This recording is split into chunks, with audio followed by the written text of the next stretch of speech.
Hello, everyone. Welcome to TSAM Digital. My name is Ana Luisa, and today I have the pleasure of speaking with James Francis, Chairman and CEO of Paradigm Asset Management. Hello, James. Welcome. Thank you very much. It's a pleasure to be here. Thank you. So, James, before we get started, would you like to say a couple of words about yourself and about the work that you do in your firm? Absolutely. As you mentioned, I'm the CEO of Paradigm Asset Management Company. We are headquartered here in New York, and we have a long history of innovation using data and technology as a source of research to build portfolios for our institutional clients. And it's really a pleasure to be here with you today. Amazing. So I'm really excited about speaking to you today about exactly what you mentioned, the data-driven aspects and the innovation. I think they're really fascinating. And then firstly, I wanted to touch upon a subject that I know you're very passionate about. So let's talk about the human element in the data and tech revolution that is taking asset management by storm. And I wanted to ask you, what changes do you see happening, and how should asset managers look at things such as AI coming into play? Well, we are certainly within a very exciting time in the asset management industry, and I look at it as a period of digital transformation. And I think this transformation really kind of goes back to an area of the industry which we were fortunate enough to be an early participant in, and that's kind of the quant evolution that started in the 80s and 90s, where you for the first time saw power users of data, very complex mathematical and statistical programming and computing power to try to build portfolios. And I think what the industry is going to see is a very similar kind of evolution in terms of the adoption of technologies like AI and machine learning. And I think where we are today, we're in that innovative stage. There's kind of 5 stages to adoption of technology: the innovative stage or experimental, then you get to the early adopters, and then the majority start to adopt, and then you have the laggards. And I think we're still in that very, very early stage. A lot of conversation, a lot of startups. Obviously, the big firms are well ahead of the curve as well, but I think we are still in the first inning. I think what we can expect, however, when you think about AI machine learning, it will impact our industry in a way that the computer did, in a way that personal computers in general kind of transformed industry and our lives in many ways. So I think we're talking about technology at that scale. And one of the things that I really think is important is, for the first time, unlike the quant revolution, this technology is going to impact all aspects of our firm, from the investment advice to research, portfolio construction, client service, all the way to distribution. And I think one of the areas that's going to have the most profound impact on is the area that we care a lot about, and that's the alpha generation and alpha signals, and the impact it will have on more of the traditional investment analysis role. When you think about AI, is well suited for analyzing data, and that is really the role that analysts have held for many, many years. And so I think one of the big impacts is the arena of investment analysis is going to change dramatically. That's really, really fascinating. Maybe a bonus question, I guess, from my side: are computers going to take away everyone's jobs? Is that a projection, perhaps? No, I don't think it's going to take everyone's job away, because first of all, we'll talk about this hopefully a little bit later, but I think it would be a mistake to look at AI as an autonomous approach to investing. Now, I know that many are doing that, but we think the human element would be lost, and that is a very important element to invest in. I think currently the technology in AI and machine learning while it can do many things, it can do those things that we program and direct it to do. Now, machine learning obviously can learn upon itself, but once again, it can only learn upon the data sets that we construct, that we compile, and the instructions that we give it to start. But I will tell you, I'll give you an example of the power of AI and where the human cannot compete, but can be complementary. So when you think about an individual stock, there are probably 2,000 plus metrics or characteristics that an individual security has that can impact its performance or the evaluation of how that security might perform. And a typical fundamental firm is going to look at maybe a handful of those 2,000 plus characteristics to evaluate a stock, whether to buy it or sell it. And a quantitative firm might look at maybe 20 to 50 of those 2,000 plus characteristics. But when you're armed with AI, you can literally look at all 2,000 plus, and you can do a thorough evaluation of those characteristics and factors and boil it down to those maybe 200 or 300 factors, not a handful and not 20 to 30, but literally 200 to 300 that have the type of information that can help yield better decisions.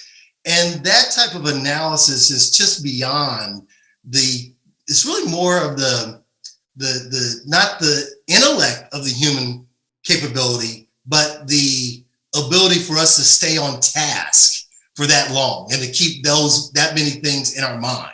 So I think it's leveraging technology. We like to say, that AI should amplify the mind, not replace the mind.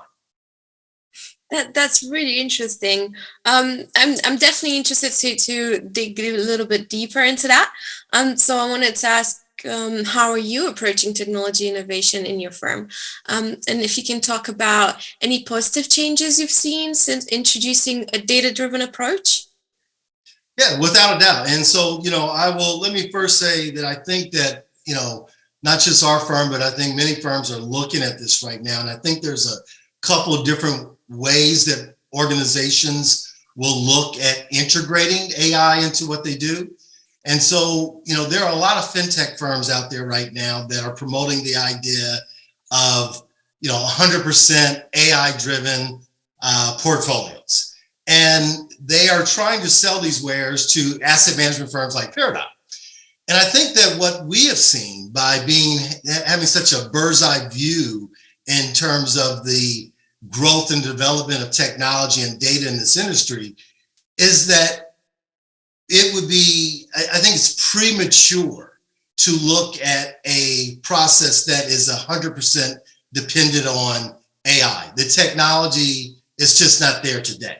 But I do think that there are opportunities to integrate AI into your process. So I think what in conversations that I'm having, that organizations are really grappling with, how do they approach this? We think that there's a huge expertise gap in the industry. So you have fintech firms that are very familiar with the technology, but not as well versed on the financial aspects. And then, of course, you have managers, investment management firms who certainly have domain knowledge, but may not be as comfortable with the technology. And so there's really a gap right now.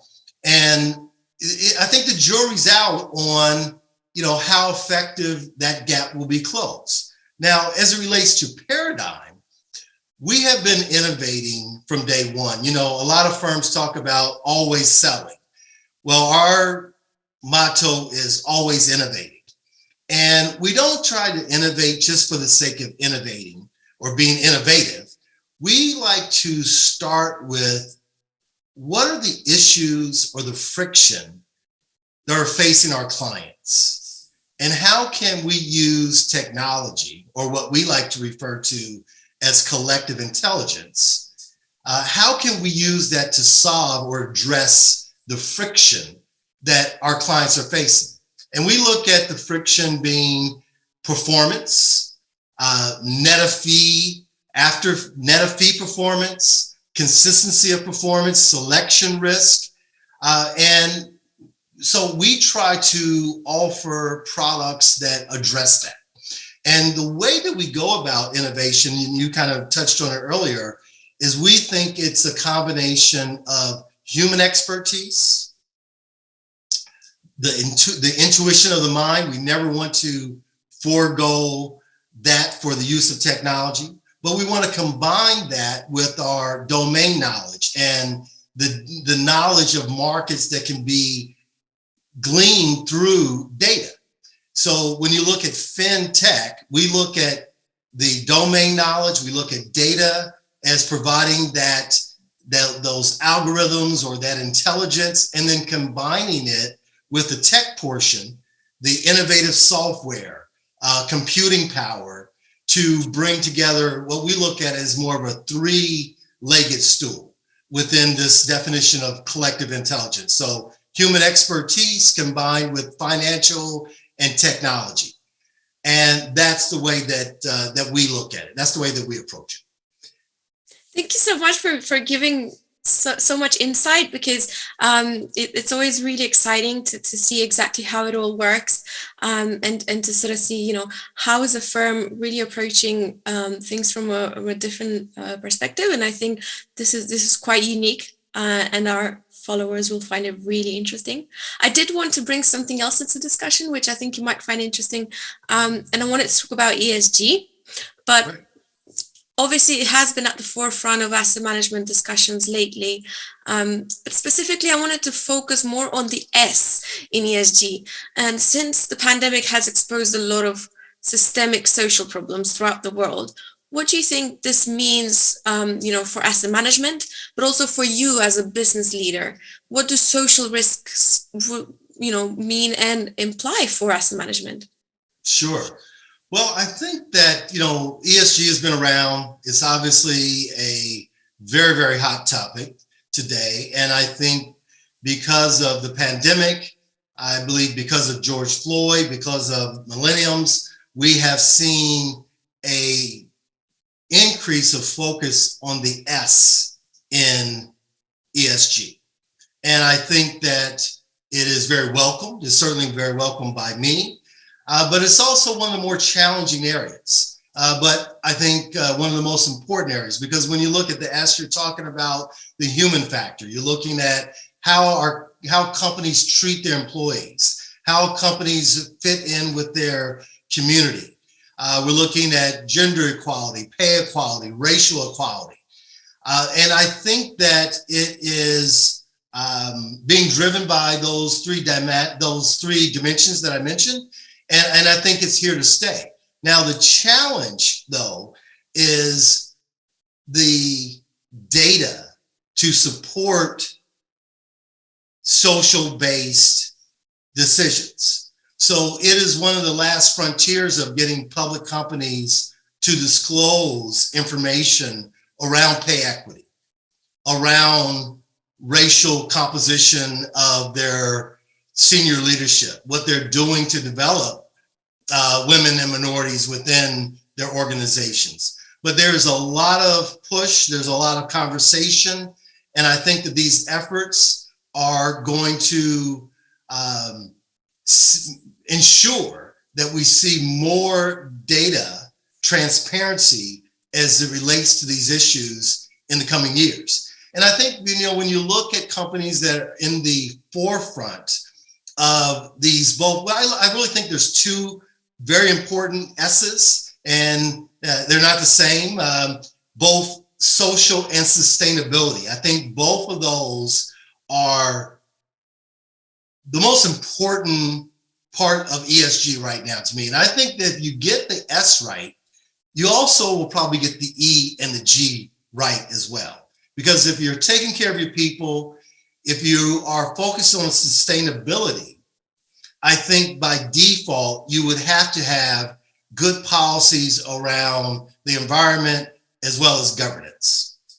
Absolutely. Absolutely. Without a doubt. And I think, as the conversation continues to evolve, we would like to see your opinion going forward, and maybe we can touch base on it as well, because obviously the human element in the discussion is ever evolving, right?